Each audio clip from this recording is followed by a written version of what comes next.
नमस्कार, आप देख रहे हैं आज तक। आपके साथ मैं हूं सईद अंसारी। स्वागत है आपका। रात के 10 बज रहे हैं और आप आज तक पर देख रहे हैं 10 तक, जहां आज बात होगी सबे राजनीति जात की, यानी राजनीति में जहां सब कुछ जाति के इर्द गिर्द ही है। अरब से आए आक्रमणकारियों ने जिन सम्राट मिहिर भोज के आगे घुटने टेक दिए थे, उन मिहिर भोज की मूर्ति पश्चिमी उत्तर प्रदेश से मध्य प्रदेश तक गुर्जर और क्षत्रिय समुदाय के बीच, राजनीति के बीच खड़ी हो गई। आज वो विवाद आप विस्तार से समझिए, जिसमें आशंका है कि आगे जातिगत वोट की राजनीति में जो दो जातियों के बीच मनमुटाव का विस्तार सुनिश्चित हो सकता है।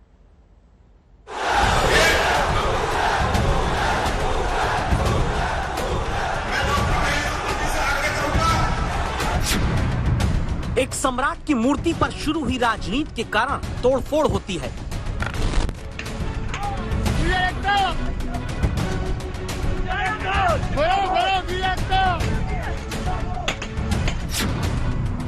एक सम्राट जिनकी मूर्ति के नीचे शिलापट को 2 राज्यों में ढकना पड़ जाता है।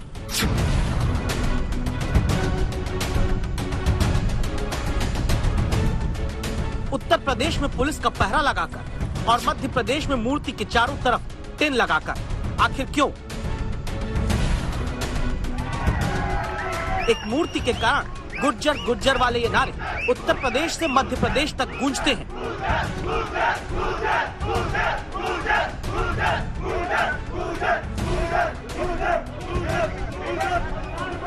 क्या यूपी की राजनीति में छोटी छोटी जातियों के समूह से बड़े लाभ की राजनीतिक लकीर खींचने का नतीजा है? एक तरफ राजपूत खड़े हो गए, दूसरी तरफ गुर्जर। जाति के नाम पर बंटते समाज की नींव 12 फीट ऊंची इस मूर्ति के आधार पर राजनीति ने रखी है। इसे समझने के लिए पहले मूर्ति का इतिहास जान लीजिए। ये मूर्ति कन्नौज के सम्राट मिहिर भोज की है, जिन्होंने 836 ईस्वी से लेकर 885 ईस्वी तक शासन किया, यानी कुल 49 साल। अरब का खलीफा मोहसिम मुंतशिर मोतमिदादी सम्राट मिहिर भोज के सबसे बड़े दुश्मन हुआ करते थे। अरब से आने वाले आक्रमणकारियों ने कई बार सम्राट मिहिर भोज को हराने की कोशिश की, लेकिन कभी सफल नहीं हुए। अरब यात्री सुलेमान ने भारत भ्रमण के दौरान लिखी पुस्तक में सम्राट मिहिर भोज को इस्लाम का सबसे बड़ा शत्रु बताया था।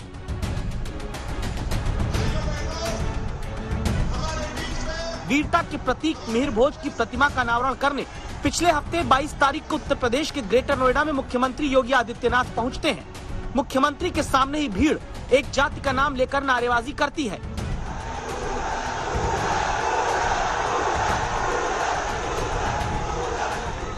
यूपी में ऐसा इसलिए होता है क्योंकि सम्राट मिहिर भोज को गुर्जर समाज अपना बताता है और क्षत्रिय समाज उनके नाम के आगे गुर्जर जोड़े जाने का विरोध करता है।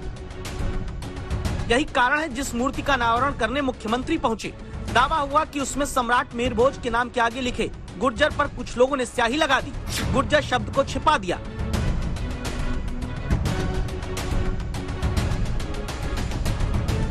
मुख्यमंत्री भी अपने भाषण में मिहिर भोज के नाम के साथ किसी जाति को जोड़े बिना राष्ट्र धर्म की बात करते नजर आए। राष्ट्र धर्म के लिए हम सबको अपने आप को आगे बढ़ाना होगा। यही सम्राट मिहिर भोज ने, यही पन्ना धाय ने, यही राव बड़ा सिंह ने, यही रोशन सिंह ने और यही धन सिंह कोतवाल का यही संदेश आप सबके लिए है। लेकिन गुर्जर समुदाय के कुछ लोगों का इसी बात का विरोध है कि सम्राट मिहिर भोज के नाम के साथ गुर्जर क्यों नहीं जोड़ा जा रहा। यहाँ पर गुर्जर सम्राट मिहिर भोज की मूर्ति बना रहे हैं, तो यहाँ से गुर्जर शब्द क्यों हटाया गया? हमारे समाज और हमारी जाति के साथ खिलवाड़ किया गया है, हमारे इतिहास के साथ खिलवाड़ किया गया है। मुजफ्फरनगर में राजपूत समुदाय के लोग मिहिर भोज के साथ गुर्जर जोड़े जाने का विरोध करते हैं, तब पुलिस को लाठीचार्ज करना पड़ता है। सवाल उठता है, आखिर सम्राट मिहिर भोज गुर्जर है या राजपूत? इसको लेकर राजनीति तेज क्यों होती है? क्या इसका कारण पश्चिमी उत्तर प्रदेश की वोट वाली सियासत है? 2012 में पश्चिमी यूपी की 76 विधानसभा सीट में सिर्फ 12 पर बीजेपी जीती थी। 2013 में मुजफ्फरनगर दंगे के बाद जाट मुस्लिम एकता वाला सियासी वोट का गठजोड़ जानकार कहते हैं कि कमजोर हुआ। 2014 में बीजेपी पश्चिमी यूपी की सभी सीटों पर क्लीन स्वीप करती है। 2017 के विधानसभा चुनाव में बीजेपी ने वेस्टर्न यूपी की 76 में 66 सीट पर जीत का परचम लहराया। जब इसी महीने मुजफ्फरनगर में किसान महापंचायत होती है, जब खेती किसानी करने वाले जाटों की बड़ी आबादी के कृषि कानूनों के खिलाफ नाराजगी में वोट के नुकसान का अंदेशा दिखता है। दावा होता है कि पश्चिमी यूपी में जाट के बाद दूसरी प्रमुख जाति गुर्जर को और मजबूती से अपने साथ जोड़ने की कोशिश होती है। सम्राट मिहिर भोज की प्रतिमा लगाकर गुर्जर वोट को हिंदुत्व के साथ जोड़ने की कोशिश की जाती है। हम सब जानते हैं राजा मिहिर भोज ये शिव भक्त थे और गजनवी ने पहला हमला कहां किया था?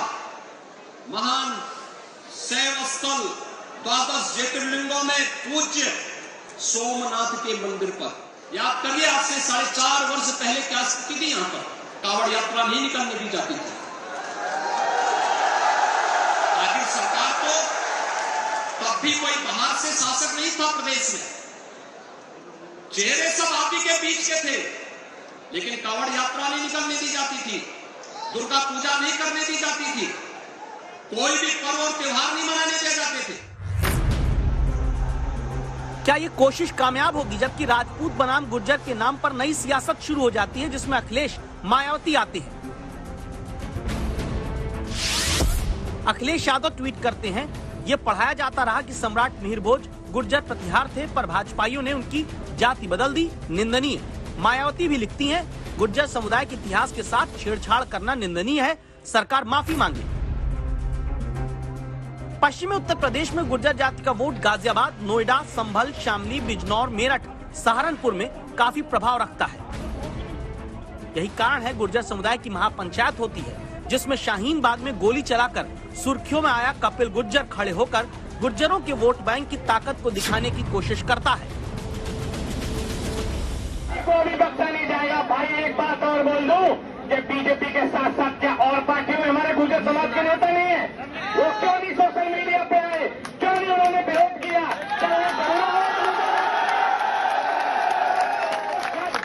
क्या उनकी चंद वोटों के लिए अपने खून पे तुम्हें घमंड नहीं है? सम्राट मिहिर भोज की प्रतिमा के साथ अपनी अपनी जाति जोड़ने का विवाद राजनीति में और बढ़ना तय है। ऐसे में वोट के लिए किसकी कोशिश कामयाब होगी, ये फिलहाल कहना मुश्किल है, लेकिन समाज के भीतर बंटवारा जरूर निश्चित है। लखनऊ से कुमार अभिषेक के साथ अभिषेक आनंद, गौतम बुद्ध नगर, आज तक।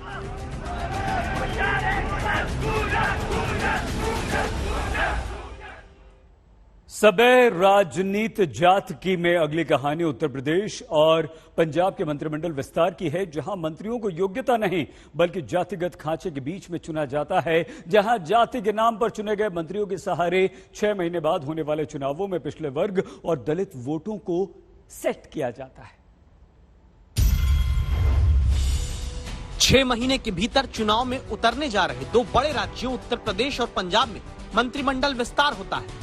क्या सिर्फ वोट के विस्तार को सुनिश्चित करने के लिए जातिगत आधार पर मंत्रिमंडल का विकास हुआ?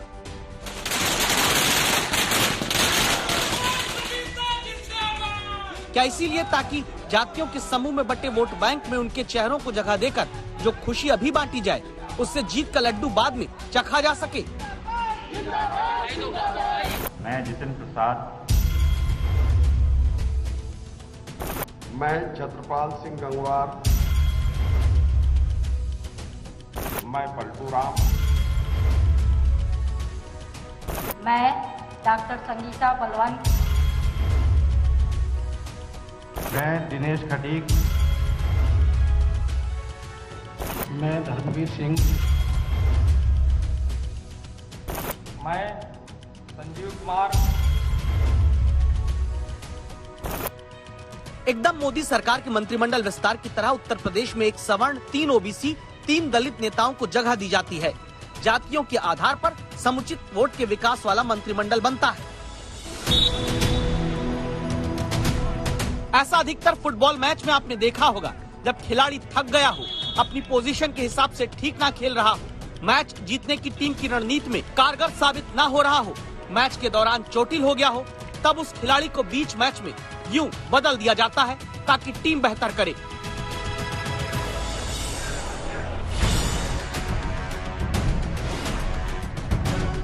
क्या यूपी में सत्ता के लिए टीम बेहतर करे इसलिए नए खिलाड़ी लाए गए?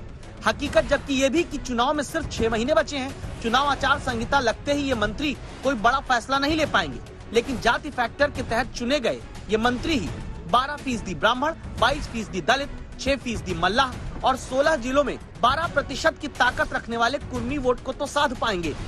भारतीय जनता पार्टी ने तो सबसे पहले दलित समाज में पैदा हुए रामनाथ कोविंद जैसे व्यक्ति को भारत का राष्ट्रपति बना करके उन्होंने समूचे दलित समाज के लोगों का सम्मान करने का काम किया है। जो मंत्रिमंडल का विस्तार हुआ है, निश्चित तौर पर इस मंत्रिमंडल के विस्तार से भारतीय जनता पार्टी बहुत मजबूती से काम करने का मौका मिला।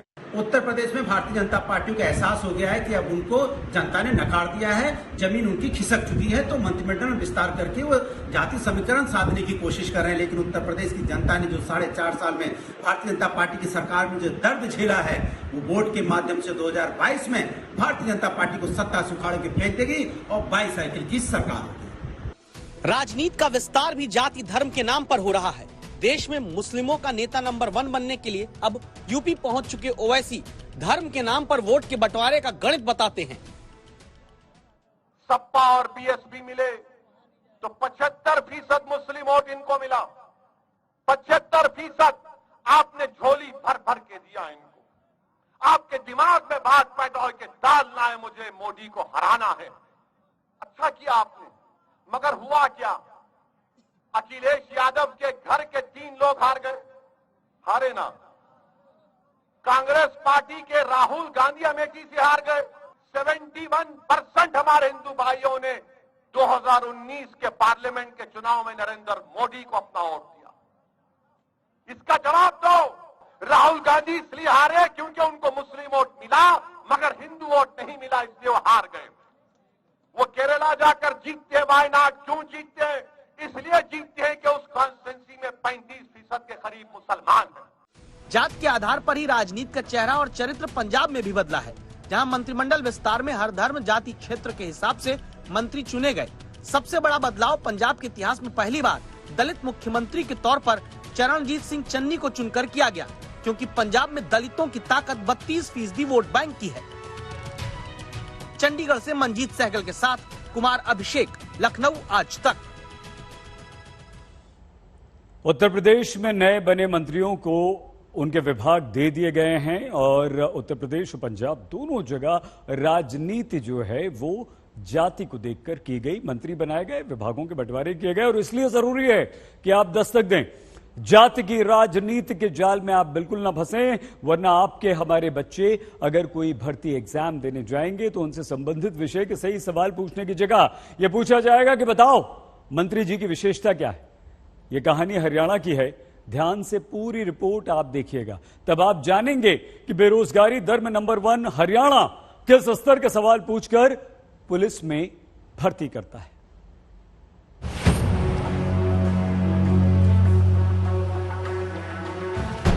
लाखों नौजवान पढ़ाई करते हैं, दिन भर किताबों की दुनिया में खोकर भर्ती परीक्षा की तैयारी करते हैं, लेकिन जब हरियाणा के नौजवान पुलिस भर्ती की परीक्षा देने पहुंचते हैं तो गजब सवाल पूछा जाता है। पुरुष और महिला सब इंस्पेक्टर की परीक्षा में 100वें नंबर का सवाल प्रतियोगियों के सामने रखा गया कि हरियाणा के गृह मंत्री की प्रमुख विशेषता क्या है। फिर अनिल विज के उच्च शिक्षित होने, पहले भी गृह मंत्री होने, अविवाहित होने और पुलिस अधिकारी रह चुके होने का विकल्प दिया गया। तो सवाल उठता है कि ये कौन सा सामान्य ज्ञान हरियाणा पुलिस भर्ती में छात्रों से जाना गया, जिसमें अनिल विज के अविवाहित होने का ऑप्शन उनकी विशेषता के तौर पर दिया जाता है। वैसे विकल्प देना ही था तो ये भी दे सकते थे कि कोरोना काल में जब जनता संसाधनों के लिए जूझ रही थी, अनिल विज इकलौते मंत्री हरियाणा के थे जिन्होंने दूसरे मंत्रियों के मुकाबले जनता के पैसे से 36 लाख की एसयूवी लेने की जगह 65,75,000 रुपए की मर्सिडीज कार हासिल की। ऐसे मंत्री के महकमे में काम करने के लिए भर्ती पाने वाले छात्रों के साथ क्या होता है? पिछले महीने हरियाणा में कांस्टेबल भर्ती की परीक्षा पेपर लीक के कारण रद्द कर दी गई। पुलिस सब इंस्पेक्टर के लिए भर्ती परीक्षा होती है तो ऐसे सवाल पूछते हैं जिनका सामान्य ज्ञान से रत्ती भर नाता नहीं होता। सवाल नंबर 66 में पूछा गया, हरियाणा स्टाफ सिलेक्शन कमीशन के प्रमुख गोपाल सिंह खदरी के नाम में खदरी का मतलब क्या है? महिला सब इंस्पेक्टर भर्ती परीक्षा देने वालों से पूछा गया, हरियाणा में बीजेपी के टिकट पर बड़ौदा उपचुनाव किसने लड़ा? हरियाणा बीजेपी के प्रदेश अध्यक्ष का नाम क्या है, ये भी परीक्षार्थी बताएंगे तो वो सब इंस्पेक्टर बन पाएंगे। यहाँ तक कि बेटी बचाओ बेटी पढ़ाओ अभियान की शुरुआत के कार्यक्रम में स्टेज पर कौन सी हीरोइन मौजूद थी, सब इंस्पेक्टर भर्ती एग्जाम का सवाल बन जाता है। नियम है कि परीक्षा में वही सवाल पूछे जाने चाहिए जिनका संबंध उस भर्ती से सीधे जुड़ा हो। हकीकत ये कि पिछले महीने भी कांस्टेबल भर्ती के पेपर में पूछा गया, एक गाय को कितना दाना देना चाहिए, विदेशी नस्ल की गाय कौन सी है, अपरीक्षित युवा सांड को छांटने का तरीका कौन सा है, कौन सी दुधारू नस्ल की गाय होती है। माने कांस्टेबल न चुनना हो, गौशाला के लिए भर्ती करनी हो। यह हाल उस राज्य की भर्ती परीक्षाओं का है जहां 13 लाख से ज्यादा बेरोजगार सरकारी पोर्टल पर अपनी बेरोजगारी दर्ज करा के बैठे हैं। जहां CMI के आंकड़ों में देश के भीतर बेरोजगारी दर के पैमाने पर हरियाणा नंबर 1 है। और सवाल होता है परीक्षा में, बताओ क्या राज्य के गृह मंत्री का गुण अविवाहित होना है? मंजीत सहगल, चंडीगढ़, आज तक। हमारा भारत विश्व गुरु कहा गया और अब आज के राजनीतिक युग में भारत को दोबारा विश्व गुरु बनाने की बातें कही जाती हैं, लेकिन टाइम्स वर्ल्ड यूनिवर्सिटी रैंकिंग जब आती है तो उच्च शिक्षा के पहले 300 संस्थानों में भी भारत का कोई भी इंस्टीट्यूट अपनी जगह नहीं बना पाता है, क्योंकि उच्च डिग्रीधारियों के भी रोजगार पर सरकारें संकट पैदा कर देती। सिर्फ 3 दिन बाद IIT पास इंजीनियर क्या बेरोजगार हो जाएंगे? ये समझने के लिए आप हमारी संवाददाता मिलन शर्मा की इस रिपोर्ट को अंत तक अवश्य देखिएगा। भारत माता की, भारत माता की, ये भारत माता की जय भी बोलते हैं, वंदे मातरम, वंदे, ये गर्व से वंदे मातरम बोलते हैं। लेकिन कैमरा घूमता जाता है, हाथ में पोस्टर लिए युवा दिखते हैं। इंजीनियरिंग की सबसे बड़ी परीक्षा IIT NIT पास किए नौजवान जो योग्यता की जगह कृपा भरोसे छोड़ दिए जाने के खिलाफ अपने अधिकार के लिए दस्तक देते हैं। इनमें महिलाएं हैं, नौजवान हैं, युवतियां हैं। दिल्ली में जब बारिश होती है, बचने के लिए इनके पास छाता है, लेकिन बेरोजगारी के आते तूफान से कैसे ये पढ़े लिखे नौजवान लड़ेंगे, कोई बताने वाला नहीं है। आपको दिखाते हैं कि सिस्टम कैसे काम करता है। 6 महीने पहले ये technical education quality improvement program के प्रोफेसर्स हैं, IIT NIT से पढ़े लिखे, जो अपने राज्यों में बच्चों को इंजीनियरिंग सिखा रहे थे। जब 6 महीने पहले मेरी इनसे मुलाकात हुई थी तो ऐसे ही ये दिल्ली की सड़कों पर धरना दे रहे थे कि इनको जो रेगुलराइजेशन है इनकी जॉब में वो मिल जाए। अब 6 महीने बाद फिर से ये दिल्ली की सड़कों पर हैं। रिसर्च किया है, रिसर्च ग्रांट भी लेके आए हैं, तो हमारी अब बस सरकार से यही उम्मीद है कि वो हमारे इस जो हमने कार्य किया है उसको विफल ना होने दे और हमें रेगुलाइज करे। दरअसल देश में तकनीकी शिक्षा गुणवत्ता सुधार कार्यक्रम के तहत देश के 12 राज्यों के सरकारी इंजीनियरिंग कॉलेज में IIT NIT पास 1554 लोगों को असिस्टेंट प्रोफेसर बनाया गया। लेकिन 3 साल बाद योग्य शिक्षकों को पक्की नौकरी देने के नाम पर केंद्र की सिफारिश के बावजूद दावा है राज्य सुन तक नहीं रहे। इसकी कंडीशंस थी वो ये थी कि शुरुआत के 3 वर्ष केंद्र सरकार जो है हम लोगों को रिक्रूट करने के बाद राज्य सरकारों के विभिन्न सरकारी संस्थानों में भेज दिया गया था। 3 वर्ष हमारी जो सैलरी है और भी जो काम हमें दिए गए थे उन सभी का जो वित्तीय चीजें हैं वो केंद्र सरकार की तरफ से अफोर्ड की जानी थी। और 3 साल के बाद जो भी वेल परफॉर्मिंग फैकल्टीज थे उनको स्टेट गवर्नमेंट के सिस्टम में एब्जॉर्ब किया जाना था। ऐसा एक MOU राज्य सरकार और केंद्र सरकार के बीच में साइन हुआ था। मार्च के महीने में यही उच्च डिग्रीधारी नौजवान केंद्रीय मंत्री के भरोसे पर 6 महीने का एक्सटेंशन पाकर वापस अपने इंस्टीट्यूट चले गए। लेकिन अब दोबारा 30 सितंबर तक की नौकरी की डेडलाइन बची है। फिर से ये दिल्ली में प्रदर्शन कर रहे हैं। ये वो छात्र हैं जिन्होंने देश के इंजीनियरिंग कॉलेज में शिक्षा की गुणवत्ता के लिए मल्टीनेशनल कंपनीज की नौकरी छोड़ी, अपनी PhD का सपना छोड़ा। अब उन्हें भी पक्की नौकरी नहीं दे पाए तो जान लीजिए कि 30 सितंबर के बाद IIT पास युवा भी बेरोजगारों की भीड़ में शामिल कर दिए जाएंगे। दिल्ली से मिलन शर्मा के साथ आज तक ब्यूरो। तीन कृषि कानूनों के विरुद्ध आज भारत बंद का असर दिल्ली, हरियाणा और पंजाब में देखने को मिला। बिहार, उत्तर प्रदेश, राजस्थान और दक्षिण के कई राज्यों में भी बंद का कुछ असर दिखाई दिया, लेकिन यहां राजनीतिक दलों की भागीदारी ज्यादा रही। आज सुबह दिल्ली एनसीआर में भारत बंद के कारण सड़कों पर लंबा लंबा जाम लगा, जिससे दिल्ली वालों को घंटों जाम में फंसे रहना पड़ा। लेकिन प्रश्न ये है कि क्या जनता को परेशान किए बिना विरोध दिखाने का कोई और तरीका नहीं है?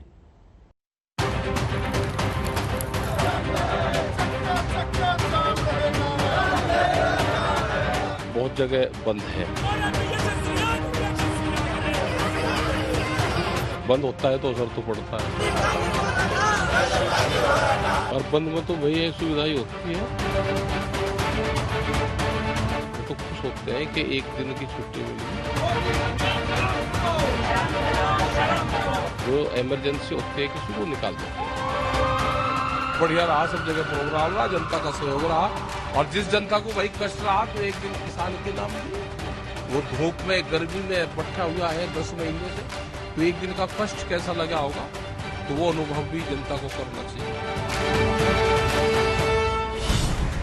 गाजीपुर बॉर्डर पर जब राकेश टिकैत मीडिया के कैमरों के सामने पूड़ियां बेल रहे थे, तब जाम में फंसी भूखी प्यासी जनता उनसे ये पूछ रही थी। इतने परेशान हो रहे हैं, बच्चे हो रहे हैं, 2 घंटे से रो रहे हैं। कम से कम इन लोगों को इतना तो सोचना है, जो बच्चे हैं, जो बीमार है, उनको तो कम से कम जाने दिया जाए। और इसे रोक के या ऐसे करके अगर इनको रोकना है तो गवर्नमेंट उनके वहाँ पर वो करे। गाजीपुर बॉर्डर पर राकेश टिकैत जब पकौड़ों के लिए आलू काट रहे थे, तब जाम से घनचक्कर बने लोग उनसे ये कहना चाहते थे, पब्लिक को परेशान करेंगे और गवर्नमेंट चुप बैठी है, वो अब भी कुछ नहीं करेगी। उनको परेशान करो ना। हम ये डेली के मिडिल क्लास फैमिली वाले लोग जिनको अपने घर जाना है, इतनी दूर से, कोई परेशान है, कोई बीमार है। पिछले 10 महीनों से जाम का जो दर्द दिल्ली वाले झेल रहे हैं, उस परेशानी का स्वाद आज देश के अलग अलग राज्यों के करोड़ों लोगों को जबरन चखना पड़ा। जाम की सबसे डरावनी तस्वीर एक बार फिर दिल्ली से आई, जहां किसानों के भारत बंद की वजह से जिंदगी मानो ठप हो गई।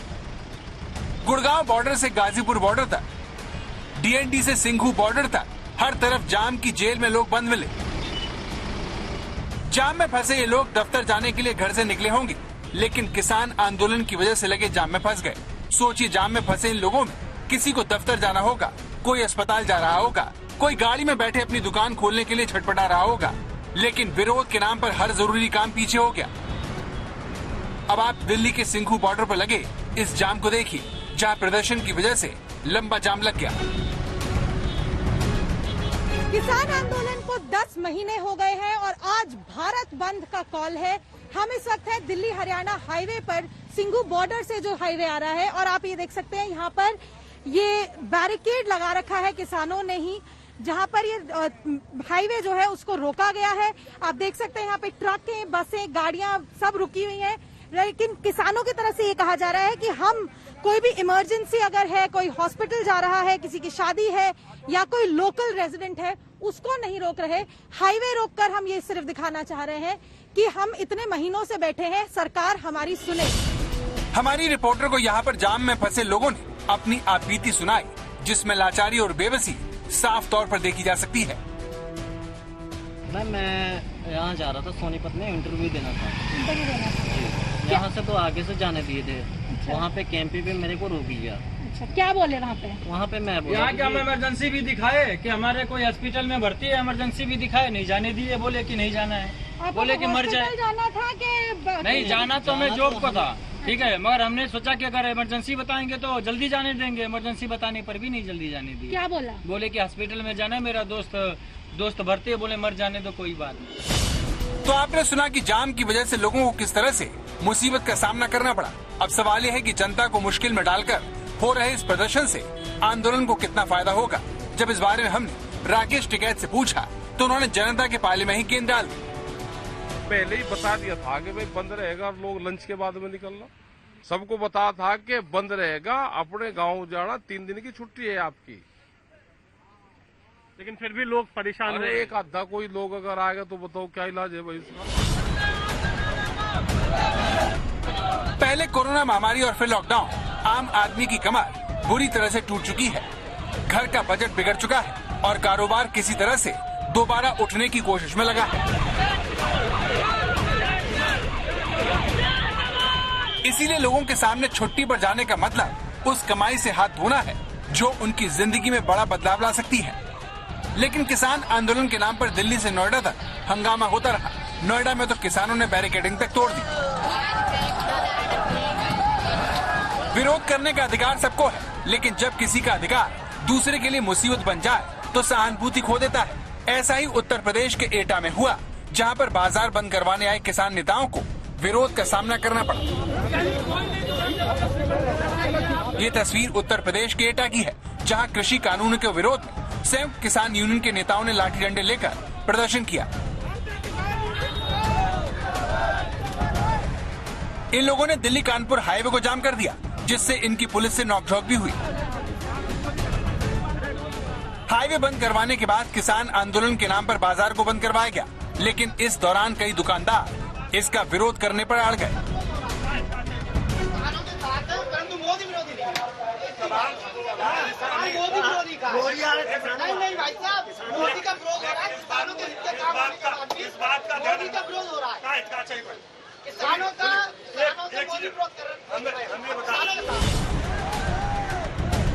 जनता पहले ही बहुत परेशान है। ऐसे में वो अपने कामकाज में आने वाली किसी भी रुकावट को स्वीकार करने को तैयार नहीं है।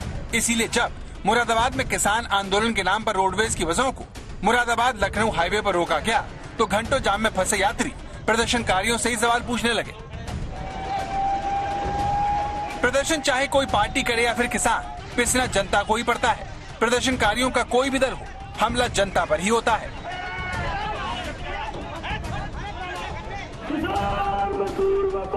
प्रदर्शन के दौरान हंगामे की ऐसी तस्वीर पंजाब के फतेहाबाद में भी देखने को मिली, जहां पर किसान आंदोलन के नेता बाजार बंद करवाने के लिए जुलूस की शक्ल में निकले और भाजपा नेताओं के पोस्टर फाड़ने लगे। किसानों ने सड़क पर ही लंगर लगाकर रास्ता जाम कर दिया, जिससे आम लोगों को भारी मुश्किलों का सामना करना पड़ा। हालांकि किसानों के प्रदर्शन के दौरान एम्बुलेंस भी जाती दिखी। ये देखिए कैसे किसानों ने एक एम्बुलेंस को जाने का रास्ता दिया।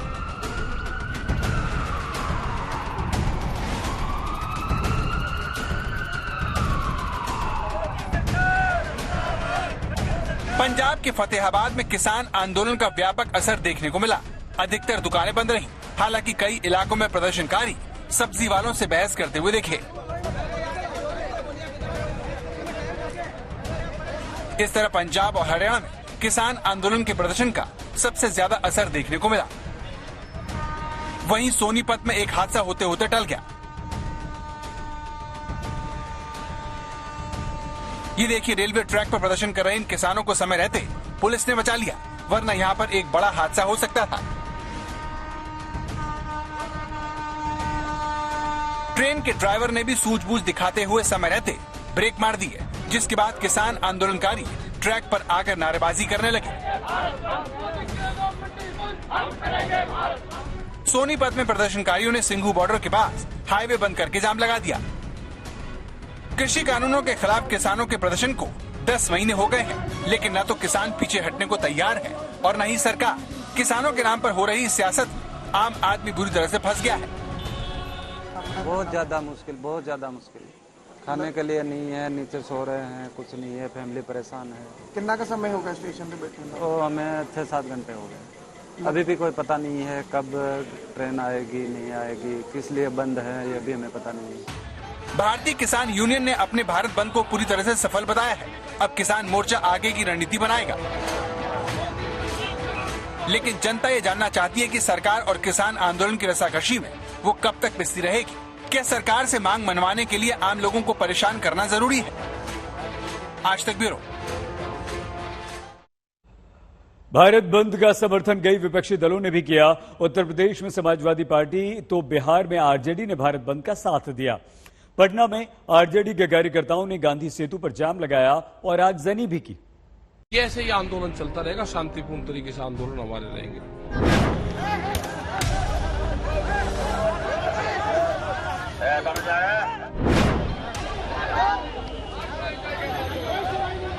हाँ, पैदल ही निकल जाऊंगा, क्या करूं। तो अब जहाँ मैं तो इतने आदमी को मैं तो हटा नहीं सकता। पटना में ये सारा हंगामा किसानों के समर्थन के नाम पर हुआ। जहां विपक्षी पार्टियों ने डाक बंगला चौराहे पर जाम लगा दिया।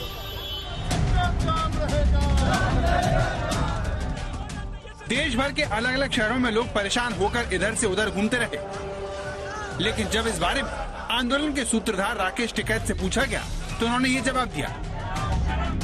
भारत में ठीक रहा, सब जगह ठीक रहा, अच्छी रिपोर्ट है सब जगह से। क्या कहना चाहेंगे जो देश भर में आज भारत बंद जिन्होंने किया उनका धन्यवाद है, और जो जाम में फंसे भाई उनका भी धन्यवाद है। कम से कम एक दिन का कष्ट उन्होंने भी झेला, इन किसानों के लिए उनका भी धन्यवाद है। जनता को धन्यवाद कहकर टिकैत तो आगे बढ़ गए, लेकिन लोग अपने ही जाने पहचाने रास्तों पर दिन भर भटकते रहे।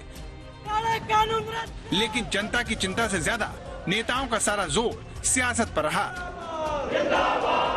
देश भर की 12 विपक्षी पार्टियां दिन भर किसानों के कंधे पर बंदूक रखकर सरकार पर निशाना साधती रही।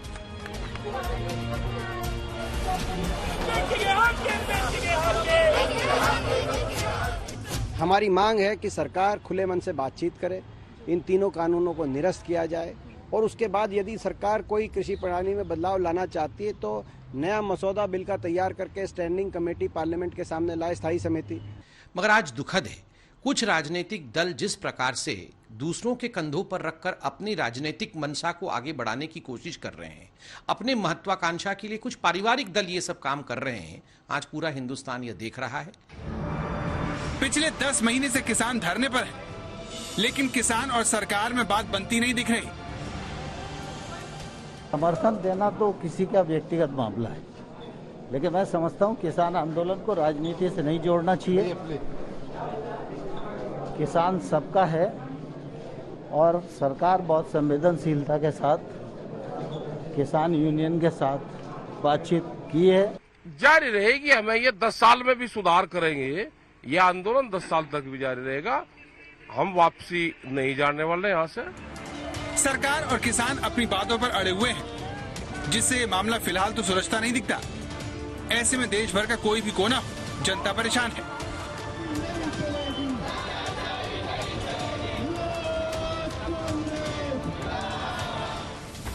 नए कृषि कानून को बने 1 साल बीत गया है, इसीलिए किसान आंदोलन की साख का असर कई शहरों में बीजेपी नेताओं के विरोध के तौर पर दिखने लगा है। उत्तर प्रदेश के लखीमपुर खीरी में किसानों ने काले झंडे के साथ केंद्रीय मंत्री अजय मिश्रा का घेराव किया। मैं ऐसे लोगों को कहना चाहता हूं कि सुधर जाओ, नहीं तो सामना करो आके, हम आपको सुधार देंगे। 2 मिनट लगेगा केवल। मैं केवल मंत्री नहीं हूं, ये सांसद विधायक नहीं हूं।